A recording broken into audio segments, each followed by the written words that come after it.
Hey, what's going on? We are live with Shar. I got my man Rico Richie. You dig? You ain't got no haters. You ain't popping. Okay. We had to catch up with my man Rico Richie. You know what I'm saying? We had a big celebration. You know what I'm saying?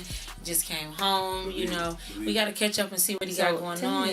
How long have you been doing music? I'm coming up on 4 years now. I dropped popping. That's all you've been doing music is 4 years? Yeah, man. I started rapping. That's crazy. I started rapping. Yeah, 4 years ago, coming up in June. I've dropped popping before I even hit year 3. You know what I'm saying? But This is what I'm telling you about the work. You know what I'm saying? Like, I knew that this is what I wanted to do, and I just basically locked myself in the studio. It didn't come out until I knew that I was gonna be in a competition with, you know what I'm saying, the great names, the game that I just didn't want to be like the local, because I'm a street nigga, you know what I'm saying? I didn't want to be that stereotypical, just a local street, you know what I'm saying, drug dealer, you know what I'm saying, nigga that got money, that now he's trying to rap. I didn't want people to respect me for that. I wanted people to respect me for the fact that I could go into the studio and I could make hit records with some of the best artists out, you know what I'm saying, and I proved that day in and day out. Okay. So, what made you want to get into music? The love of it, really, you know what I'm saying, and to be all the way perfectly honest, I didn't even start initially rapping, you know what I'm saying. I actually built a studio for some other artists, producers, you know what I'm saying, really? that I was managing and getting their projects and stuff together, but I couldn't get the work ethic part across to me. Yeah. You know what I'm saying? And it was something that I knew that I had, you know what I'm saying, because I'm competitive. You know, I played sports my whole life. So all I did was take the competitive nature that I had in sports and the competitive nature that I had in school, because no matter what, I'm just that type of person. I never be looking like, oh, you can't be from the streets and, you know what I'm saying, be educated. I don't even never look at it like that. I just always wanted to be the smartest motherfucker, the fastest motherfucker, the nigga that had the most bitches, you know what I'm saying, the nigga that had the flyest clothes. You know what I'm saying? I just wanted to be number one in everything. So I never looked at it as a situation where, oh, I'm not cool if I am this, or I'm not cool if I am that, or I'm not cool if I'm not this or that. You know what I'm saying? I just always was just the best, try to be the best at whatever it is I do. So I just took that work ethic and put it into the music game, utilized my relationships, you know what I'm saying, put it together and made it happen. So what a lot of people don't know is that, or actually if you're from Atlanta, because you're from here, correct? Yeah, I'm from here. Okay, so you actually were a football star. Yeah. I played college football and I played in the NFL. Not just like, I was one of the sheep. I was one. Yeah, of the he's best. being modest right now. He played for Georgia Tech. That's a Division I school. Yeah, I was one of the best cornerbacks in the nation. I was ranked, you know what I'm saying, top 5, you know what I mean, cornerbacks in the nation going into my senior year. You know what I'm saying? It was just a situation where, you know, I couldn't separate. I never got a chance to separate my street life from, you know, the sports and the academic life. It was just something that I always grew up into, and I just had trouble separating, you know what I'm saying, those relationships. And just know this, man, if you ever have an opportunity like that and you think that your friends or anybody else is more important, you're wrong, because there's nothing that I wouldn't do to trade to go back to be able to just live that life. I'm just blessed to be able to take my work ethic and trade it over into this music game and had an opportunity to still be able to live that life. But there's no substitute, you know what I'm saying, for making, you know what I'm saying, those type of mistakes. You know what I mean? There's not a dollar that's worth, you know what I mean, missing out on that type of opportunity. So what took you away from football? So you were in college, you were one of the top players in the nation, and you caught a charge. Yeah, I caught a Fed case, you know what I'm saying, and it really took it took the wind out, you know what I'm saying. It was a real punch in the chest, and at the end of the day, it made me, the backlash that came along with it, you know what I'm saying, it just made me fall out of love with the sport, and I couldn't even concentrate in and focus on it no more. You know, people don't understand, you know what I'm saying, that conversation that comes along with it, you know what I'm saying. So even with the poppin' song, if you ain't got no haters, you ain't poppin', I've been feeling that for a very long time. You know what I mean? Like the hate that I got, you know what I'm saying, that from making that mistake, and I understand why.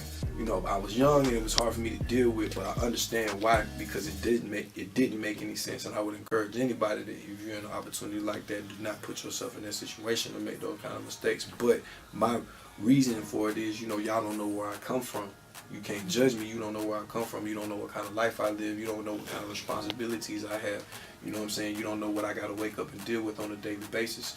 You know what I'm saying? Ain't none of y'all paying my bills. And I had real live situations going on, you know, as far as having to take care of my mom and having to help take care of my pops and having a child, you know what I'm saying, while I was, so you were already taking care of your family in college. Yeah, I was the only person. You know what I'm saying? I was the one that everybody turned to, you know what I'm saying, even when I was in college. You know, everybody knows that college football, they don't pay nobody no money, you know what I'm saying? And they wasn't making sure, you know what I'm saying, that I was taken care of, so I had to make sure that I was taken care of. You know what I mean? It's still not an excuse. What I should have told everybody was, if y'all really love me, y'all just need to take that pressure off me, because that's the truth. If they really love me, they would have told me, look, you know what I'm saying, we want to take this pressure off you. You don't feel like you got to do this or do that, you know what I'm saying? But it was the opposite. It was calling me, I need this, calling me, I need that. Because that should have been a time where you were provided for. Right, I should have just been focusing in on myself, you know what I mean? And so, you know, being young and looking back on it, you know, if I could do it again, which I am doing again, that's what I'm doing. I'm just focusing in on myself and making sure that I develop, you know what I mean, this talent that I have, you know what I'm saying, making music and making it as big as it possibly can, you know what I mean?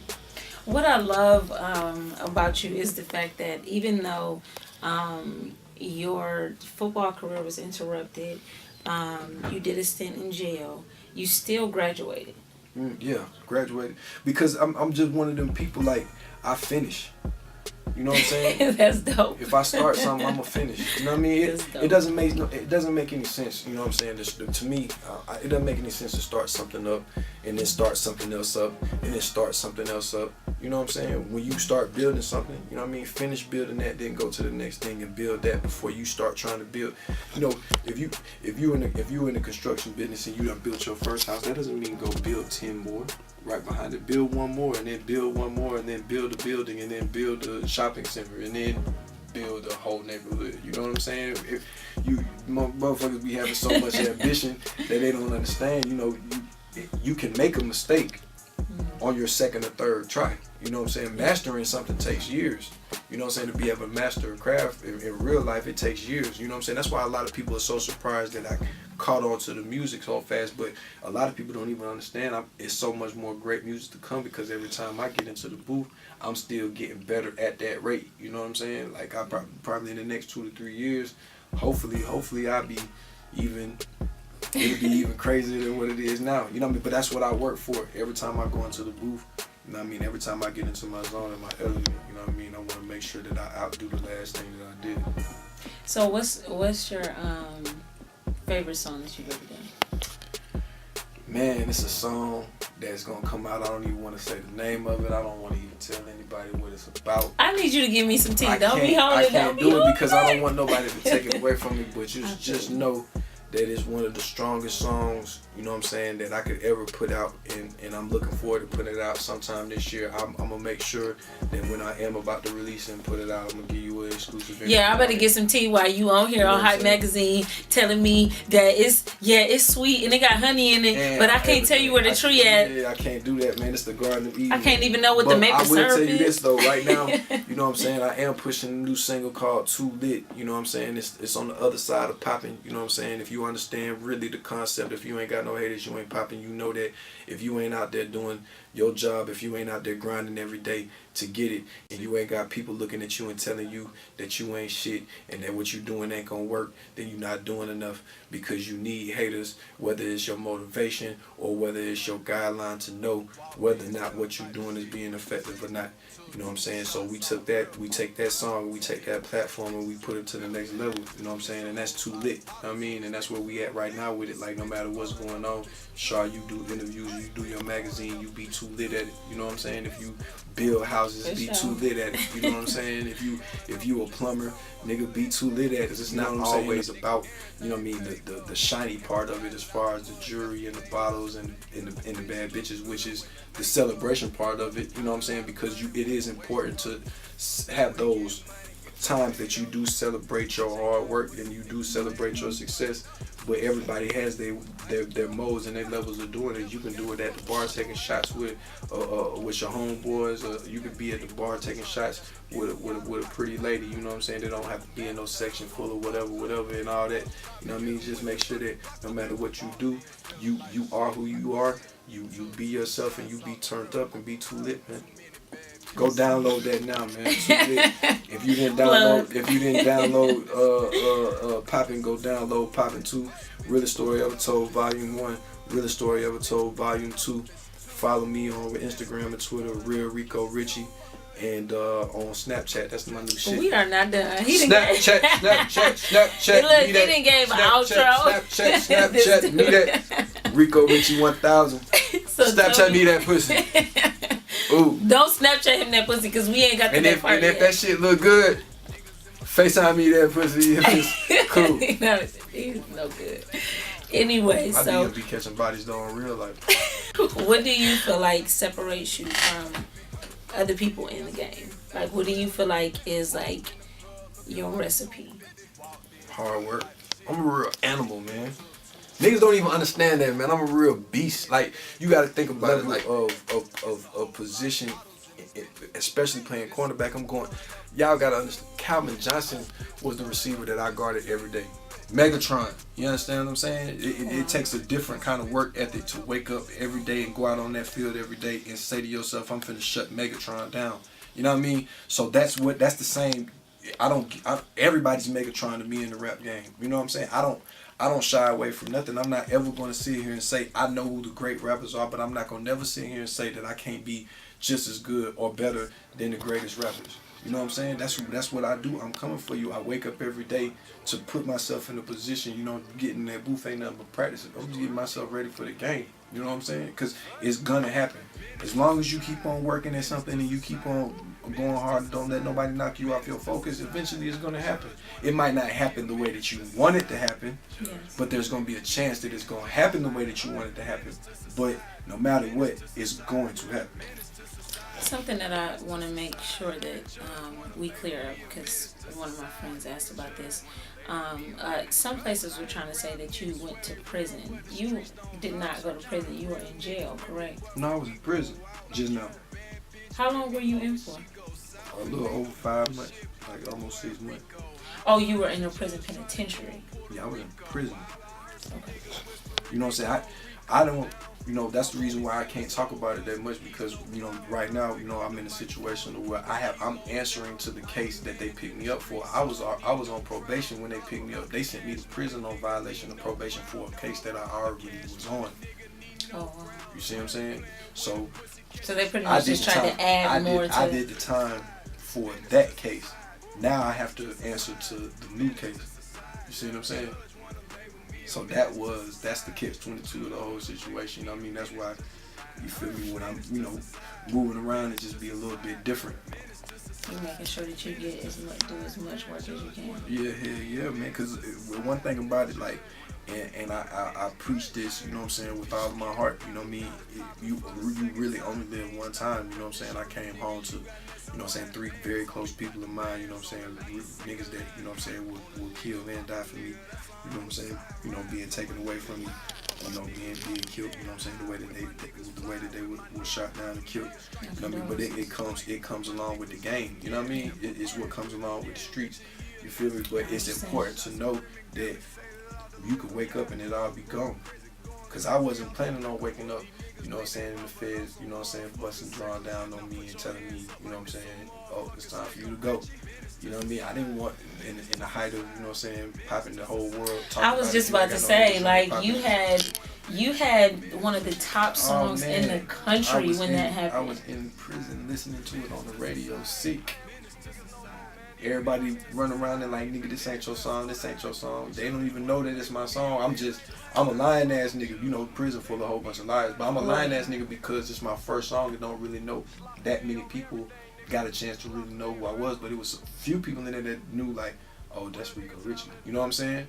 But then when they started catching on to it and seeing, like, oh yeah, this nigga is really this nigga, Like this is really then it's Cause I always liked the song. I remember the first time that I heard it, and what's funny is when I heard about you going to jail is because I told my marketing director I want this guy on the show. Yeah. And she was like, yeah, I don't think that's about to happen. No, she was like, yeah, I don't think that's about to happen right now. The hate was real at that point. Right. Shit, the song was all the way true. Yeah, for real, man. They wouldn't let me do nothing. They wouldn't let me go nowhere, man. But it's all good because I learned a lot of lessons. And you know what don't kill you make you stronger. You know what I mean? And as frustrated as I did get, you know what I'm saying, being behind the wall, listening to it and coming out and having to deal with the frustrations of answering to other situations, I still wake up motivated knowing that I'm blessed to even be able to come out here and the song still be moving and blessed to be able to still go into the, you know what I'm saying, booth and create. Because Too Lit's gonna be the same thing. Too Lit the next wave. You know what I mean? And we gonna take over with that. You know what I mean? And we gonna come in with something else behind that. And we gonna come in with something else behind that. And we gonna come in with something else behind that. And it's gonna be La Familia forever, nigga. You understand what I'm saying? And that's what we're working for, man. La Familia Entertainment Group, man, forever. You did? Because that's what it's about, man. That's what our mantra is about. Family first, all day. Hey, y'all heard it right here on Hype Magazine. This is your girl, Shar Bates. Before we leave, let them know one more time where they can find you, where they can follow you, and find more music. Man, if you weren't listening to this interview right now, pull out your phone. Real Rico Richie, Instagram. Real Rico Richie, Twitter. Rico Richie 1000, Snapchat. RicoRichie.com for all different kinds of blogs and when I'm gonna drop new music. Go download Poppin', go download Too Lit, go download Reload featuring Young Dolph. You know what I'm saying? I got a new project coming out probably sometime around April that's gonna go along, you know what I'm saying, with Too Lit, you know what I mean? Request it on your local radio stations. Hey man, we live. Shout out to my boy Rico Richie for coming through. Y'all can catch us in Hype Magazine and everywhere, Snapchat, Facebook, Instagram, Twitter, wherever we live. And make sure y'all download and pay for Too Lit. You know what I'm saying? Like, ain't nothing wrong with that. Support a real nigga. Pay for it. You know what I'm saying? Like, don't be ghetto, man. Pay for it. And if y'all downloaded it for free, y'all better tell other people about it. Please. You know what I'm saying? That's how it's my new hustle, man. I'm leaving the streets alone, man. I ain't even gonna sit back and lie to you. Download it. $1.29.